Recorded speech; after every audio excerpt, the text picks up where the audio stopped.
of the Department of International Relations and Cooperation are expected to testify at the state capture inquiry in Johannesburg this morning. Bruce Koloane, South African ambassador to the Netherlands, and Jerry Matjila, South African ambassador to the UN, both worked for Dirco during the controversial Waterkloof landing of the Gupta private plane. For more now, we're joined in the studio just before he dashes off to the inquiry by our colleague Manqoba Mchunu.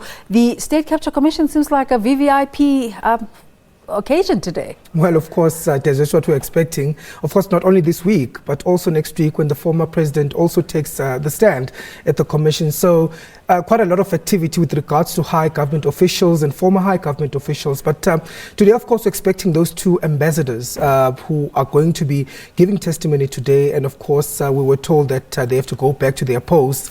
You recall, of course, that Bruce Koloane has been here since last week, listening to testimony that was sort of implicating him in this controversial Gupta landing of the plane.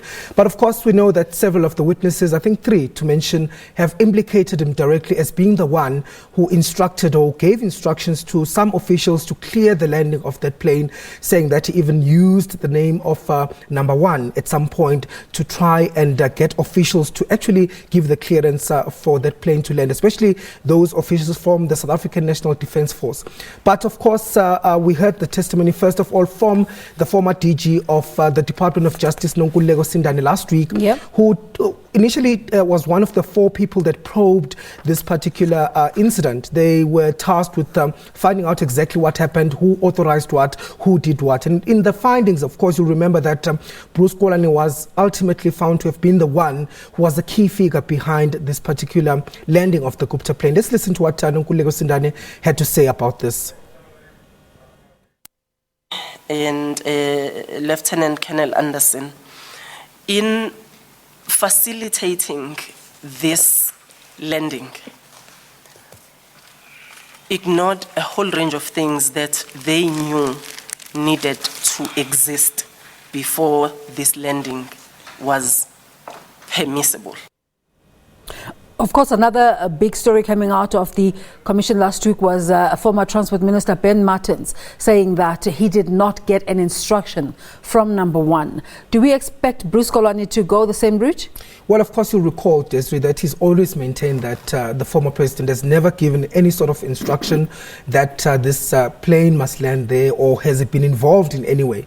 So we had that same testimony from Ben Martins. But you recall that Nonkululeko also mentioned that fact. I mean, there were accusations, for example, in the book that was written by Jacques Paul, The President's Keepers, that she was one of the President's Keepers, that she protected the former president in this particular probe. But she maintains. In fact, last week she says, let me just clear something, that the reason why we didn't probe further, we only sent questions to the president about whether or not he's actually involved, or would he be involved legally in the landing of plane, is because none of those witnesses or none of the people that were supposed to be involved in this, Bruce Koloane, for example, was the chief protocol, was a protocol state protocol chief back at the time, and of course the former Transport Minister Ben Martins. She says that none of those people actually implicated the former president. All of them said that the former president never gave any instruction, or that he was not involved. Let's take a listen to what she said.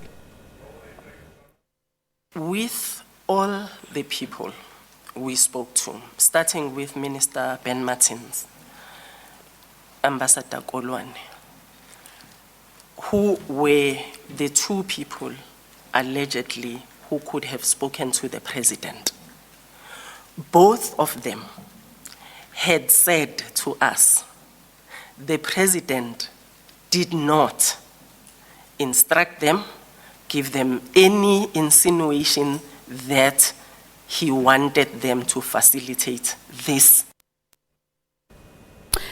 And then now come Jerry Matjila, very influential public servant, now representing South Africa at the United Nations. What can we expect in terms of his testimony today? Well, of course, you'll recall that at the time he was the Director General of the Department of International Relations. So we also expect to hear how some of those procedures were flouted. Of course, last week you recall that we heard that from, for example, Thabo Nsini, who was one of the majors at the command post at Waterkloof, that For them Thabo to actually, Ntsisi, yeah, yes. Thabo Ntsisi, to actually clear a landing of the plane, they have to receive proper documentation from Dirco, which includes something that's called a note verbal, which is a direct communication that gives them then the right to process or to continue to clear that plane. So that wasn't done in that particular case. So we're expecting to hear more evidence as to how some of those regulations were flouted under, of course, the instruction of Bruce Koloane, or allegedly the instruction of Bruce Koloane.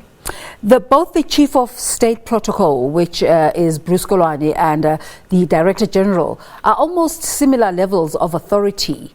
But at that time, there were always also stories breaking that there was a push to get Mr. Matjila out of Dirco, which obviously didn't happen.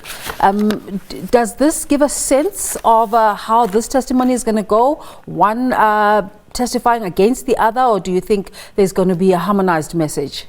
Well, of course, I think what we've heard from the previous witnesses is that all fingers are pointing towards Bruce Koloane. And you'll recall that that investigation by the Justice Cluster of Ministers also found that he had been heavily involved in as so far as this plane landing at Waterkloof. So we're expecting to hear whether or not, I'm not sure at this point whether their testimony will correlate, but I think at some point there will be fingers again pointing at Bruce Koloane that we can expect to hear from his testimony as well.